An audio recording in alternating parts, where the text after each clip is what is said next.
요한복음 1장 4절에서 13절 함께 합독하겠습니다. 시작. 그 안에 생명이 있었으니 이 생명은 사람들의 빛이라. 빛이 어둠에 빛이 돼 어둠이 깨닫지 못하더라. 하나님께로부터 보내심을 받은 사람이 있으니 그의 이름은 요한이라. 그가 증언하러 왔으니 곧 빛에 대하여 증언하고 모든 사람이 자기로 말미암아 믿게 하려 함이라. 그는 이 빛이 아니요 이 빛에 대하여 증언하러 온 것이라.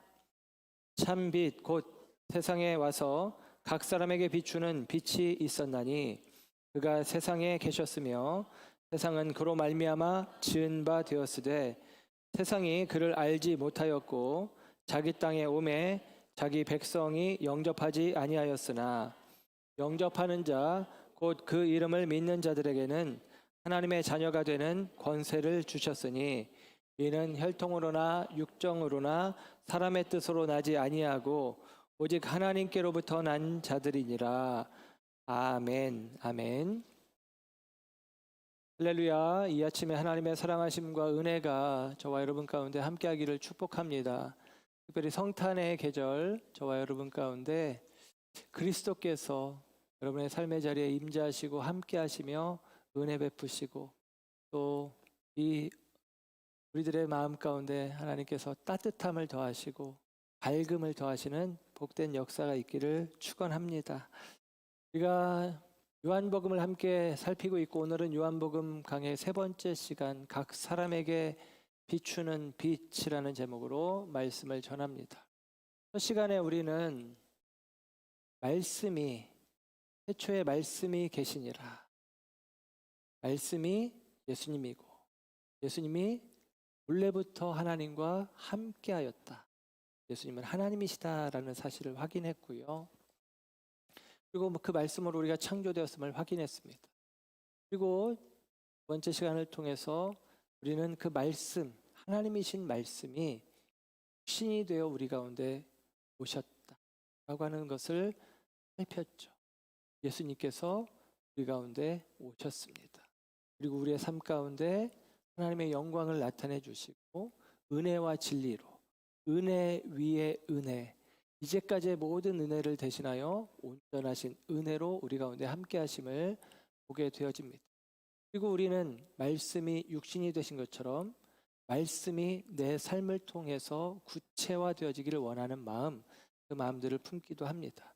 오늘은 성탄절을 앞두고 우리가 1장 1절에서 3절 또 14절부터의 말씀 우리가 살폈었는데 오늘은 그 앞부분, 그 중간 부분에 해당하는 바 오늘 본문 1장 4절에서 13절의 말씀을 함께 살펴가길 원합니다.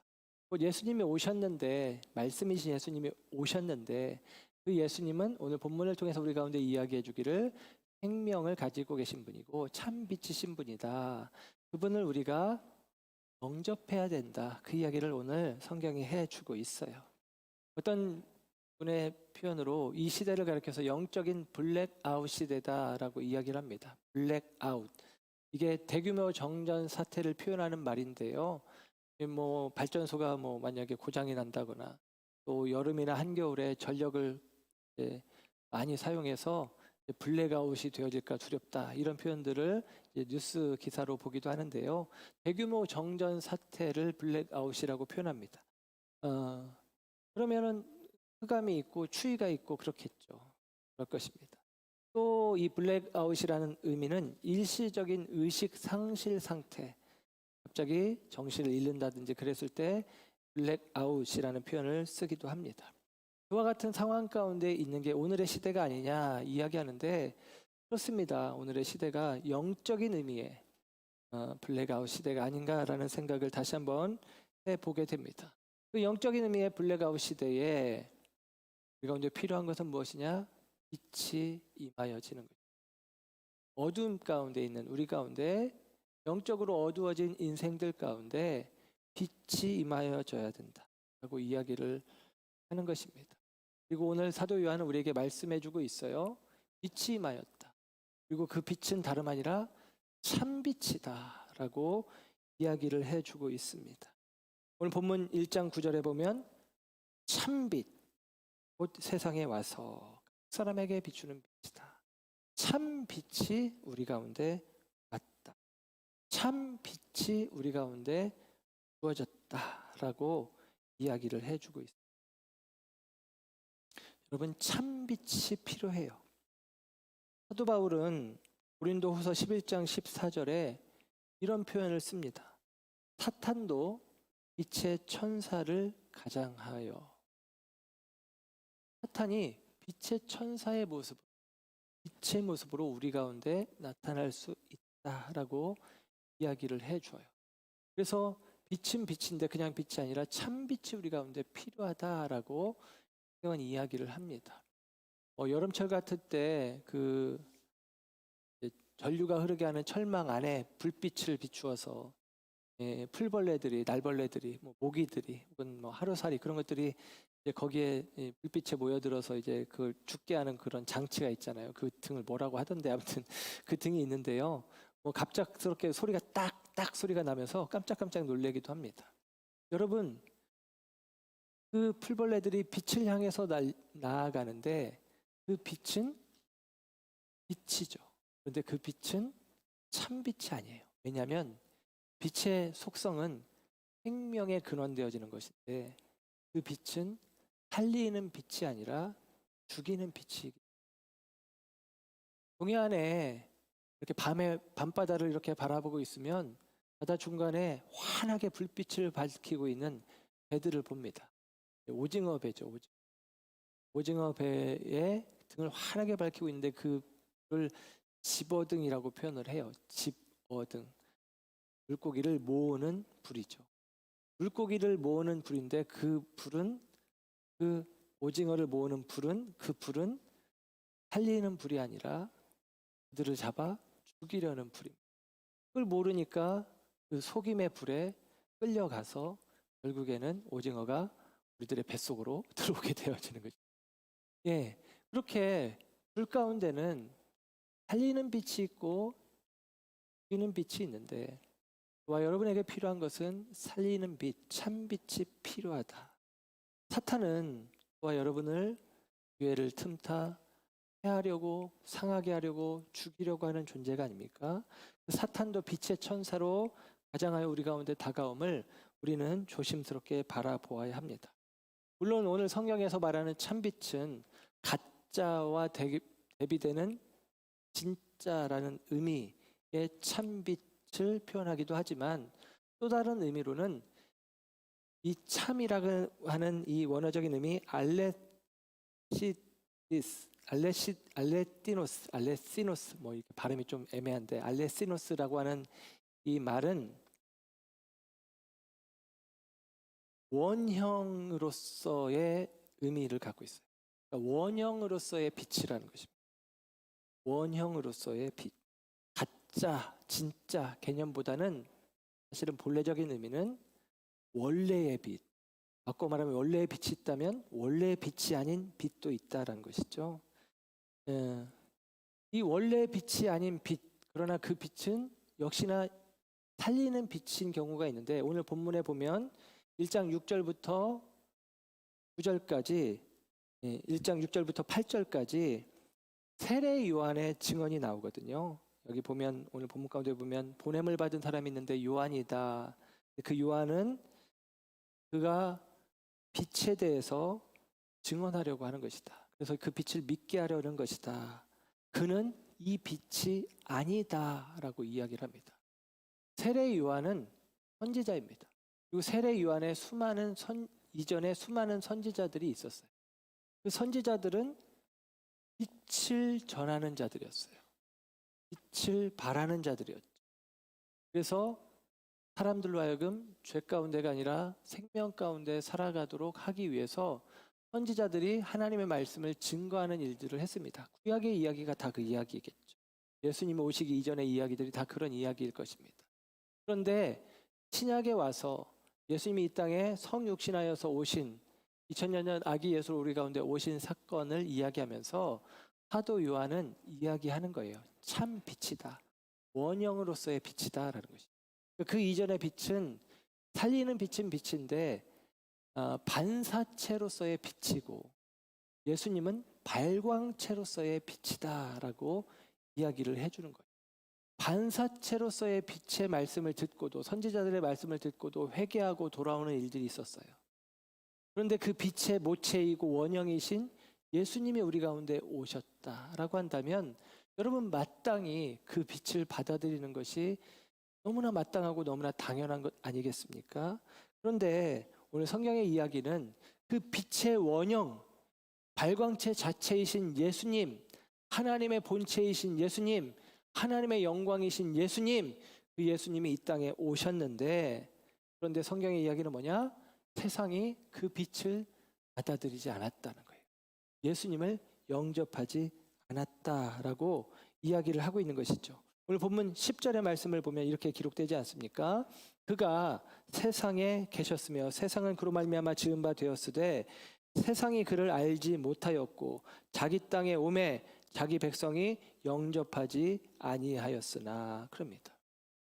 자기 땅에 왔는데 영접하지 않았대요. 주인이 자기 땅에, 주인이 자기 백성에게 왔는데 그 땅이, 그 백성이 그 주인을 영접하지 않았다라고 이야기를 합니다. 슬픈 이야기죠. 슬프고 안타까운 이야기입니다. 근데 여러분, 왜 주인이 왔는데, 참 빛이 왔는데, 빛의 원형, 발광체 자체가 주어졌는데 사람들은 그 빛을 영접하지 않는 것일까요? 왜 예수님을 받아들이지 않는 것일까요? 오늘 본문 가운데 보면 그가 세상에 오셨고 세상은 그를 영접하지 않았다라고 표현합니다. 세상은 그를 알지 못했고 세상은 그를 영접하지 않았다. 여기서 세상이라는 말이 원어로 코스모스입니다. 아래 들에 피는 코스모스와 같은 단어인데 코스모스라고 하는 말인데요. 이 말은 질서라는 의미가 담겨 있는 말이에요.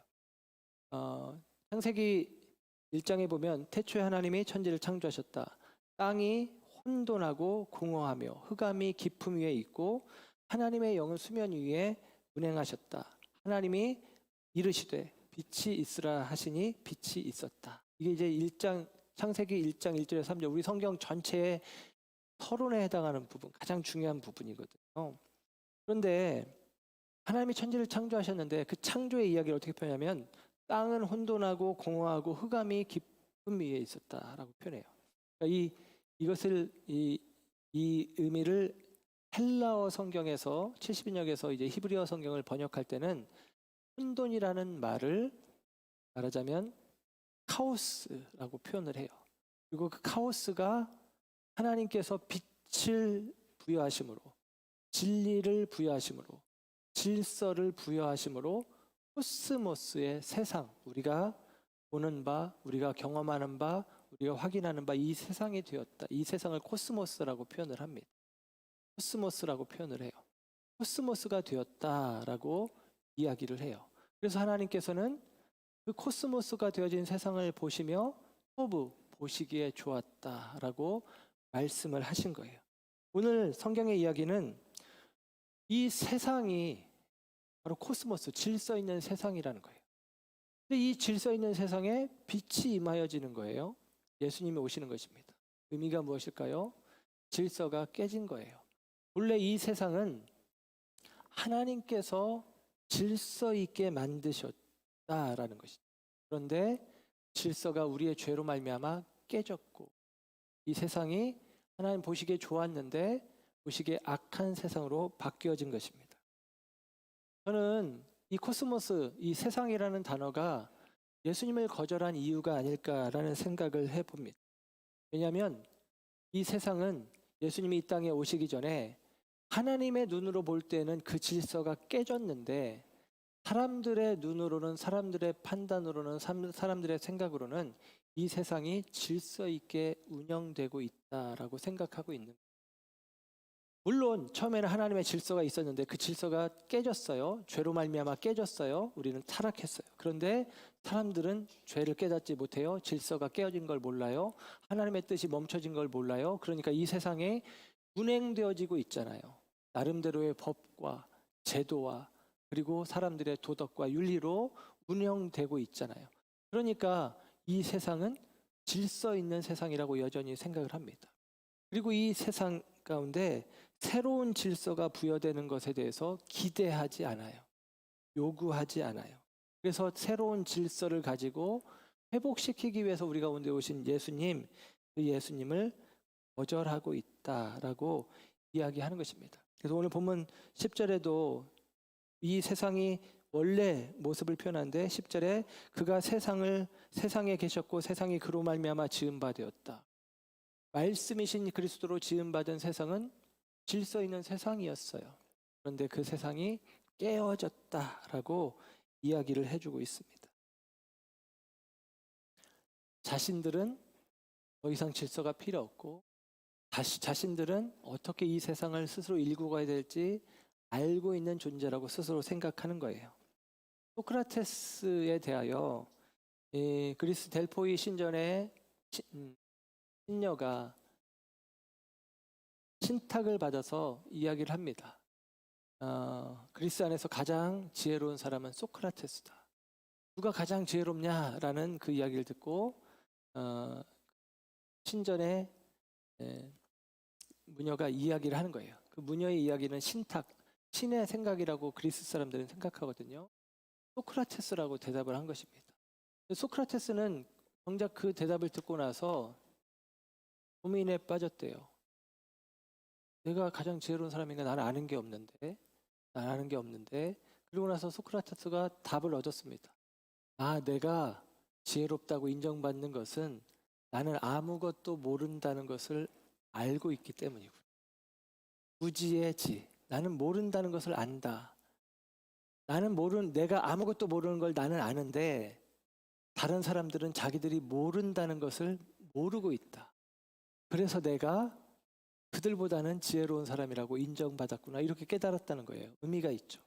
여러분, 그렇습니다. 세상은 자기들이 어둠 가운데 있다는 것을, 그들 가운데 있는 질서가 참 질서가 아니라 참 빛이 아니라 거짓된 것이요. 그리고 그것은 온전한 원형이 아니라는 사실을 그들은 모르고 있는 거예요. 그러니까 새로운 질서를 가지고 우리 가운데 오신 예수님, 새롭게 말씀으로 창조하시려고 우리의 삶을 새롭게 빚으시려고 오신 예수님, 그 예수님을 필요로 하지 않는다라고 이야기를 하는 것입니다.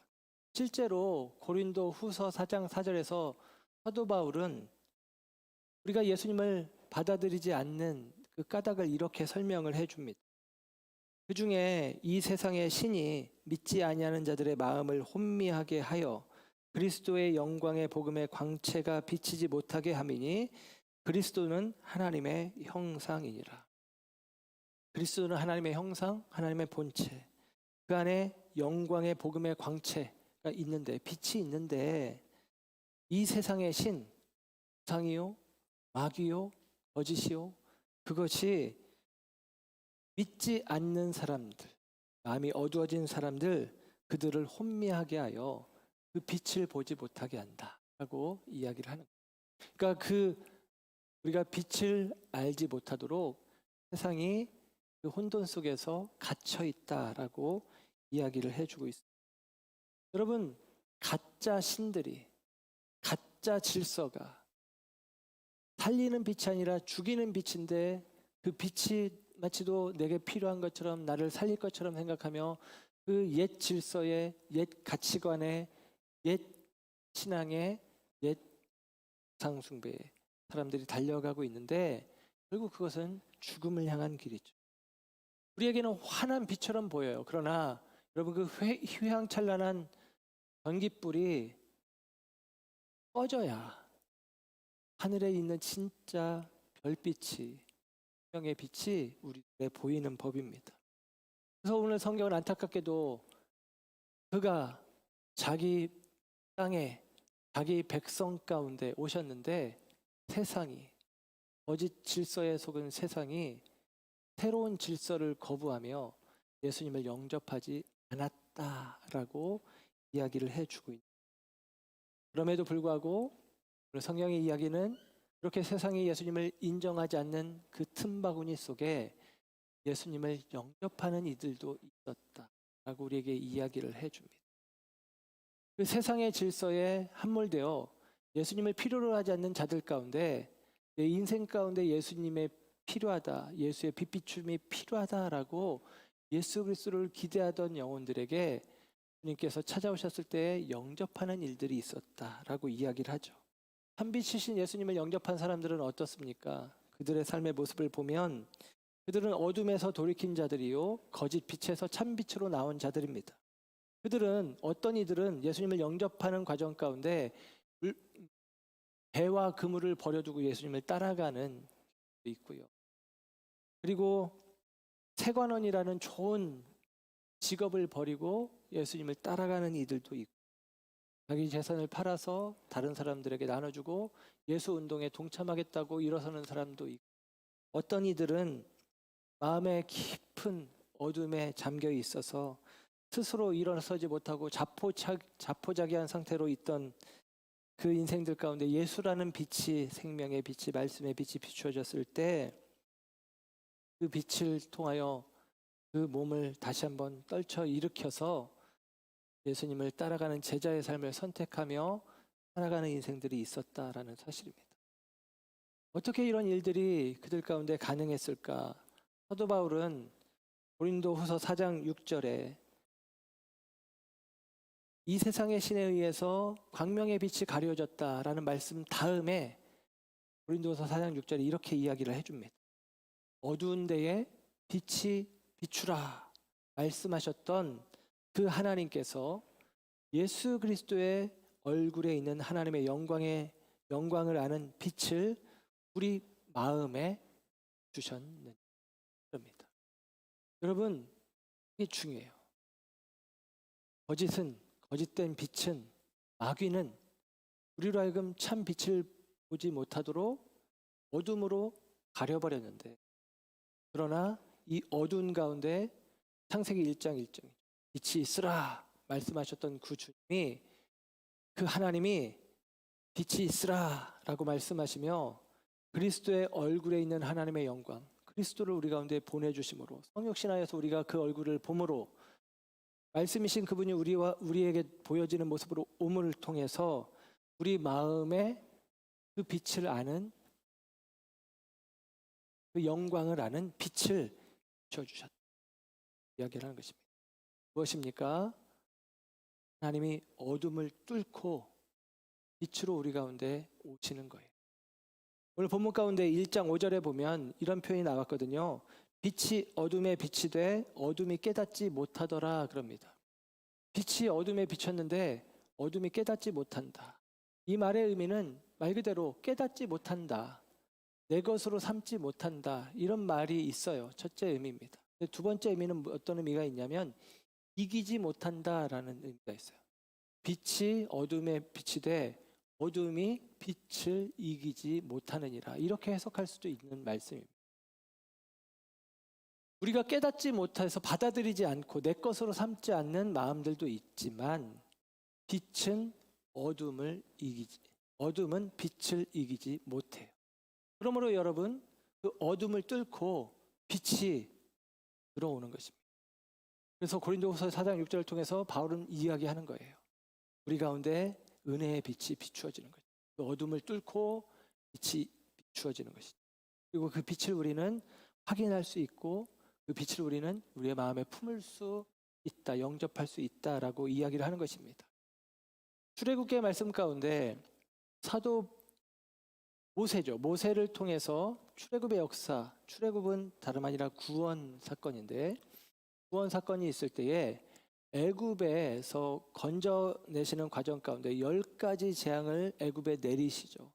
그 10가지 재앙 가운데 9번째 재앙이 저는 클라이막스라고 생각을 합니다.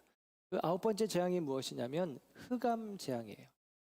애굽 온 땅에 어둠이 덮이는 거예요. 한낮에도 깜깜해요. 서로의 얼굴도 볼 수 없는 칠흑 같은 어둠이 애굽 온 땅을 덮게 되어집니다. 그런데 그 애굽 온 땅에 어둠이 덮였을 때 이스라엘 백성들이 사는 고센 땅에는 빛이 비추었다. 온 땅에 덮인 어둠을 뚫고 한 줄기가 바로 하나님의 백성들이 거하는 고센 땅에 비추어졌다는 거예요. 이 빛이 원어적으로 오르라는 빛인데 이 빛이 다름 아니라 창세기 1장 3절에 빛이 있으라 말씀하셨던 그 빛이에요. 어둠 가운데 혼돈 가운데 빛을 통해서 질서를 부여하셨던 그 빛이에요. 그 빛이 애굽의 세상에 제국에 묶여있던 갇혀있던 그래서 그 어둠이 온 세상을 덮고 있던 그 속에 고센 땅에만 이 빛이 비추어지게 되어지는 것입니다. 그리고 이 흑암 재앙 다음에 10번째 재앙은 장자가 죽는 재앙이죠. 그리고 그 장자가 죽는 재앙을 벗어나는 방법으로 유월절 어린 양을 잡아서 그 피를 문의 임방과 문설주에 발라라 라고 하는 유월절 요구가 있어요. 그렇죠? 그런데 여러분 이 9번째 재앙과 10번째 재앙 사이에 유월절이 있는 거예요. 그리고 이 유월절 사건을 통해서 죽음에서 생명으로 옮겨지는 사건입니다. 그리고 그 죽음에서 생명으로 옮겨지기 전에 이스라엘 가운데는 그들이 죽음에서 생명으로 옮겨지는 과정에 필요한 어린 양, 그 어린 양은 예수님을 상징하지 않습니까? 예수 그리스도를 자신의 삶에 붙잡아야 한다는 사실을 알게 되는 거예요. 어떻게? 흑암 가운데 빛이 비추어졌기 때문에. 그런데 여러분, 애굽 사람들은 이 10번째 재앙에 의해서 맏아들을 잃는 죽음을 경험하는 일들을 보게 됩니다. 여러분, 예수님이 영적인 의미의 우리들의 맏아들이신데 그 맏아들 예수님이 어린 양으로서 우리를 위해서 죽어짐을 우리가 비추심의 은혜 속에서 그 의미가 무엇인지 그 예수 그리스도의 죽으심이 있어야 내가 살 수 있다는 사실을 깨닫게 되어지고 그 깨달음이 있는 자들만 임방과 문설주에 그 어린 양 예수의 피를 바르고 있다는 사실을 우리가 기억할 필요가 있습니다. 그래서 오늘 본문 가운데도 우리가 읽지 않았지만 1장 29절에 가면 세례 요한이 다시 한번 예수님을 표현하면서 보라 세상 죄를 지고 가는 어린 양이다 라고 이야기를 해주고 있어요.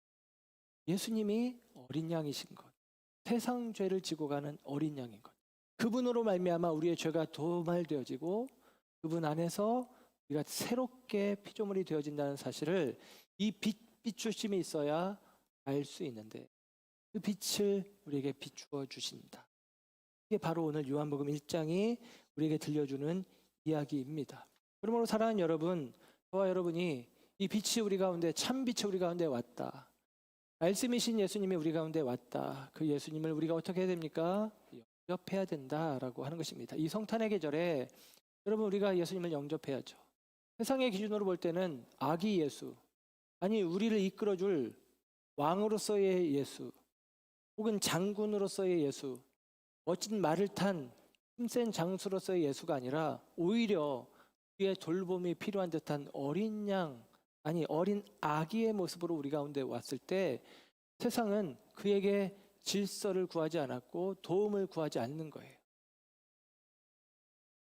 예수님이 2000년에 이 땅에 오셨을 때 이 나름대로 로마의 압제 아래 있었지만 유대인의 질서를 유지하고 있었던 헤롯 대왕은 예수님이 가져올 새로운 질서가 불편한 것입니다.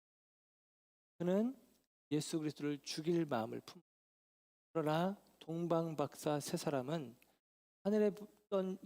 하늘에 비춰진 빛을 보고 별을 보고 예수님께 예물을 가지고 옵니다. 그 예수님께 예물을 드린다는 의미는 다름 아니라 예수가 나는 필요하다는 신앙의 고백이 안에 있는 것을 볼 수가 있습니다. 사랑하는 여러분, 그렇습니다. 예수님이 우리 가운데 오셨어요. 예수님이 인간의 눈으로 볼 때는 그 거짓 빛에 비추어 예수님을 볼 때는 볼품없는 아기 예수이기에 그분은 우리가 필요로 하지 않을 수 있죠.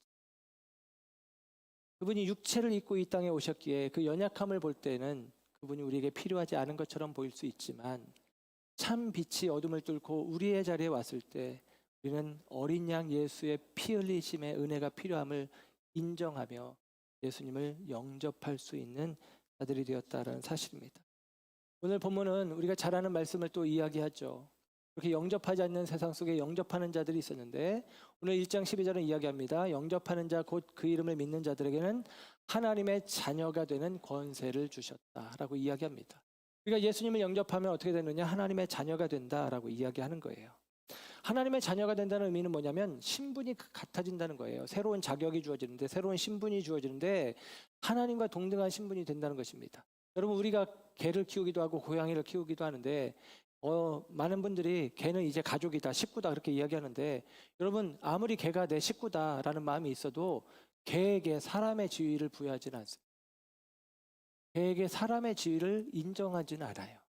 그만큼이나 애착을 갖고 있을 뿐이지. 그런데 여러분, 창조주 하나님과 피조물인 인간은 사람과 개, 피조물 가운데 좀 나은 피조물과 피조물 가운데 좀 덜한 피조물과의 관계의 간격이 아니죠. 창조주와 피조물은 그보다 훨씬 큰 간격이 있음에도 불구하고 우리가 예수님을 영접하면 우리를 하나님과 동등한 신분으로 인정해 주신다, 받아주신다라고 이야기하는 거예요. 이게 은혜 아닙니까? 누가복음 15장에 탕자 이야기가 나오잖아요. 탕자가 아버지 재산을 가지고 와서 다 탕진한 이후에 그 아버지 집으로 돌아가기를 원하는 마음이 있었지만 죄책감 때문에 돌아가질 못하죠. 그러면서 그가 마음에 품기를 내가 아버지 집에 돌아가서 종이 되었으면 좋겠다.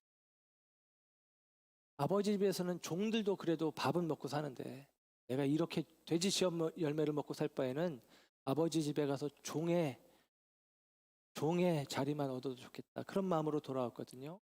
근데 여러분, 그 탕자를 보고 아버지가 어떻게 반응합니까? 달려나가서 목을 끌어안고 그를 맞이하고 새 옷을 입혀주고 새 가락지를 끼워 신분을 회복시켜서 이야기합니다. 내 아들이 죽었다가 다시 살아왔다.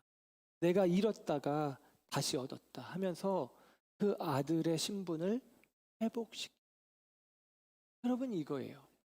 이게 바로 하나님께서 우리 가운데 주시는 은혜입니다. 예수님을 영접하는 자에게 주어지는 하나님의 자녀가 되어지는 권세, 하나님의 자녀가 되는 자격이라고 우리에게 이야기를 해주고 있습니다. 뿐만 아니라 여기서 이 자격이라고 해석할 수도 있지만 또 다른 의미는 이런 의미도 있어요. 이 엑소시아, 권세라는 말이 자격, 권리 그런 의미도 있지만 힘이라는 말도 있거든요. 힘이라는 게 뭐 재벌 총수 아들이 돼서 뭐 마음껏 돈 쓸 수 있어, 뭐 권력자 아들이 되어서 마음껏 내 마음대로 할 수 있어, 이런 힘을 이야기하는 게 아니라 어떤 우월한 지위와 우월한 능력을 이야기한다기보다는 이런 거죠. 하나님의 자녀가 되는 권세를 얻었다는 것은 우리가 하나님의 자녀로서 살 수 있는 능력을 다시 얻었다는 거예요. 내가 하나님의 자녀로 돼 하나님의 자녀답게 살지 못하는 형편이었는데 내가 예수님을 영접하고 예수님의 생명이 내게 들어옴을 통해서 나는 하나님의 자녀답게 이제 살 수 있는 거예요. 그리스도인답게 살 수 있는 거예요. 하나님의 형상답게 살 수 있는 거예요. 그 특권이 우리에게 회복되었다라는 것입니다. 네, 그 가능성이 우리에게 주어진 것이죠. 여러분, 저와 여러분은 예수 그리스도를 영접했다면 이 새로운 권세, 새로운 능력이 우리에게 주어진 거예요. 이 능력으로 남들 무시하고 살으려고 이야기하는 게 아니라 하나님의 자녀다운 삶을 살 수 있는 능력이 회복된 거예요. 그 능력으로 하나님의 자녀답게 살아가는 것이고, 요한복음은 빛이 우리 가운데 왔다고 이야기하는데 요한 서신에서는 요한이 다르게 어떻게 이야기하면 우리로 하여금 빛의 자녀답게 살아라 라고 그래서 요구하고 있는 것입니다. 빛이 우리 가운데 임하여졌다라는 것입니다. 오늘 그 빛이 오늘 성경 1장 9절에 참빛이 세상에 왔어요. 그리고 그 빛이 각 사람에게 비추는 빛이다라고 이야기합니다. 각 사람에게 비추는 빛. 원어적인 의미로는 그냥 단순하게 해석하면 모든 사람에게 비추어진 빛이라는 의미예요. 그런데 이게 문법적으로 해석하면 이런 의미입니다. 각각의 사람들 개인에게 비추어진 빛이라는 거예요.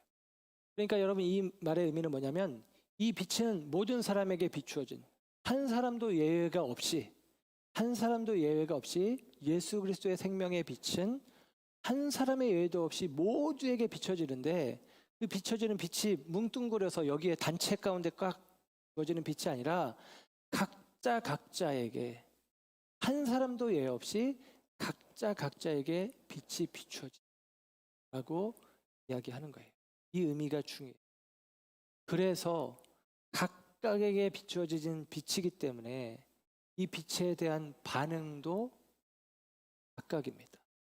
빛이 내게 비춰졌을 때 세상으로 표현되어지는 바 많은 사람들은 그 빛을 깨닫지 못하고 거절하여 그 빛을 등지고 돌아서지만, 어떤 이들은 그 빛을 마음에 품어 안고 그 빛 대신 예수 안에 있는 생명을 내 삶 가운데 다시 채우는 이들이 있다라고 이야기하는 것입니다. 오늘 본문 1장 4절에 이렇게 말을 하죠. 그 안에 생명이 있었으니, 그는 말씀이고 예수님이에요. 예수님은 말씀이시다, 로고스다. 말씀 안에 생명이 있다. 말씀 안에 생명이 있는데, 이 생명, 니콜, 생명은 곧 사람들의 빛이다. 생명은 빛이다 라고 이야기를 해요. 그리스도 안에, 말씀 안에, 우리에게 주어진 말씀 안에 생명이 있습니다. 그 생명을 번역의 의미로는 영원한 영적인 생명을 이야기하지만, 우리는 또 한자말을 통해서 많은 의미를 더하여 깨닫게 되는데, 생명이라고 하는 말이 살, 생, 그리고 명할 명 이거잖아요. 그래서 이제 그 의미를 이렇게 해석하는 분들이 있어요. 살라는 명령이다. 생명은 뭐냐? 살아라 라는 명령. 하나님께서 우리를 지으시고 생명을 부여하셨다. 그냥 살아라, 살아라 라고 하는 명령이다 라고 할 수도 있고, 이걸 뒤집어서 생각하면 명령을 살아라, 명령을 살아내라 라는 것입니다. 여러분, 우리 가운데 새 생명이 주어졌다는 얘기는 뭐냐면 명령을 살아내라는 의미예요. 하나님의 뜻대로, 하나님의 명령대로 살아라. 그래서 우리에게 새 생명을 부여하신 거 아니겠어요? 하나님의 뜻대로 살아라, 하나님의 명령대로 살아라 라고 하는 것입니다. 하나님의 명령대로 살아가도록 우리에게 생명을 주시는 거죠. 그리고 하나님의 명령대로 살도록 우리에게 빛을 주셨다라고 이야기하는 거예요. 빛이 우리에게 왜 주어졌느냐? 어둠이었기 때문에. 빛 가운데 있었으면 빛이 필요하지 않았겠죠. 어둠 가운데 있기 때문에 빛이 필요합니다. 어거스틴이 선은 악의 결핍이다 라고 이야기를 했어요. 선은 악의 결핍, 악의 결여다. 죄송합니다. 거꾸로 해야겠네요. 큰일 날 뻔했네. 악은 선의 결핍이다. 악은 선의 결여다. 악이라고 하는 거가 존재하는 게 아니라 악은 선이 없는 게 악이다라는 거예요. 우리 안에 선이 사라지면 그게 악인 거죠. 마찬가지입니다. 추위는 없어요. 열이 없는 게 추위입니다. 어둠은 없어요. 빛이 없는 게 어둠입니다. 여러분, 우리가 왜 어둠 가운데 있느냐? 어둠에 갇힌 게 아니라 빛이 우리 가운데서 상실되었기 때문이에요. 그리고 성경 우리에게 이야기합니다. 빛이 우리에게 임하여. 우리가 왜 우리의 마음이 춥느냐? 그 가운데 열이 없기 때문이에요. 하나님의 따뜻함을 잃어버렸기 때문이에요. 우리가 왜 죄악 가운데 살아가느냐? 하나님의 선하심이 우리 가운데 버려되었기 때문이에요. 그래서 우리 가운데 어둠 가운데 빛으로 오셨다라고 이야기를 해주고 있습니다. 어둠 가운데 빛이 오셨다라는 거예요. 우리는 원래 빛으로 지어졌었는데, 빛이 있으라 첫 창조의 때에 빛 가운데 있었던 자들인데, 우리 가운데 빛이 다시 주어져야 된다는 이유는 뭔가 우리는 이 빛을 잃어버렸다는 의미였겠죠. 그 빛을 잃어버렸기 때문에 새로운 빛이 우리 가운데 주어지는 것입니다. 그 빛을 잃어버렸다는 게 무엇이냐? 우리가 봐야 되는 것을 보지 못하고 있는 상태가 되었다라는 의미가 아닐까 싶어요. 우리가 깨달아야 되는데 깨닫지 못하는 상태가 되었다라고 이야기하는 거예요. 우리가 무언가를 잃어버리고 있고 잊고 있었다라는 것입니다. 무엇을 잊고 있는 것입니까? 영접하는 자는 하나님의 자녀가 되는 권세를 주셨습니다. 자녀다. 우리가 하나님의 자녀라는 사실을 잊고 있었던 것이죠. 우리가 하나님의 형상이라는 사실을 잊고 있었던 것입니다. 우리가 하나님의 자녀이기에 자녀답게 살아야 되는 것을 잊고 있었던 것입니다. 우리가 하나님의 형상답게 하나님의 영광을 반영시키는 삶을 살아야 되는 것을 잊고 있었던 것입니다. 그게 바로 우리가 어둠 가운데 있었다는 의미예요. 원래는 빛이었는데, 원래는 하나님의 명령이 있었는데, 원래는 우리가 하나님의 자녀인 것을 우리가 알고 하나님이 기뻐하셨었는데 어느 순간 죄 가운데, 불순종 가운데 빛을 잃어버리고 자녀됨의 의미를 잃어버리고 하나님의 형상을 상실한 채 살아가고 있는 우리에게 다시금 하나님의 영광의 얼굴로 오셔서 우리로 하여금 그 얼굴을 바라보며 내 얼굴을 예수 얼굴을 거울 삼아 내 얼굴을 다시 보게 하는 거예요. 아, 참 나는 하나님의 아들이었지. 아, 참 나는 하나님의 형상이었지. 근데 내가 왜 살아가고 있나? 우리로 하여금 다시금 영을 살아가도록 새 생명을 부여하고 있는 것, 그게 바로 예수님이 이 땅에 오신 것입니다.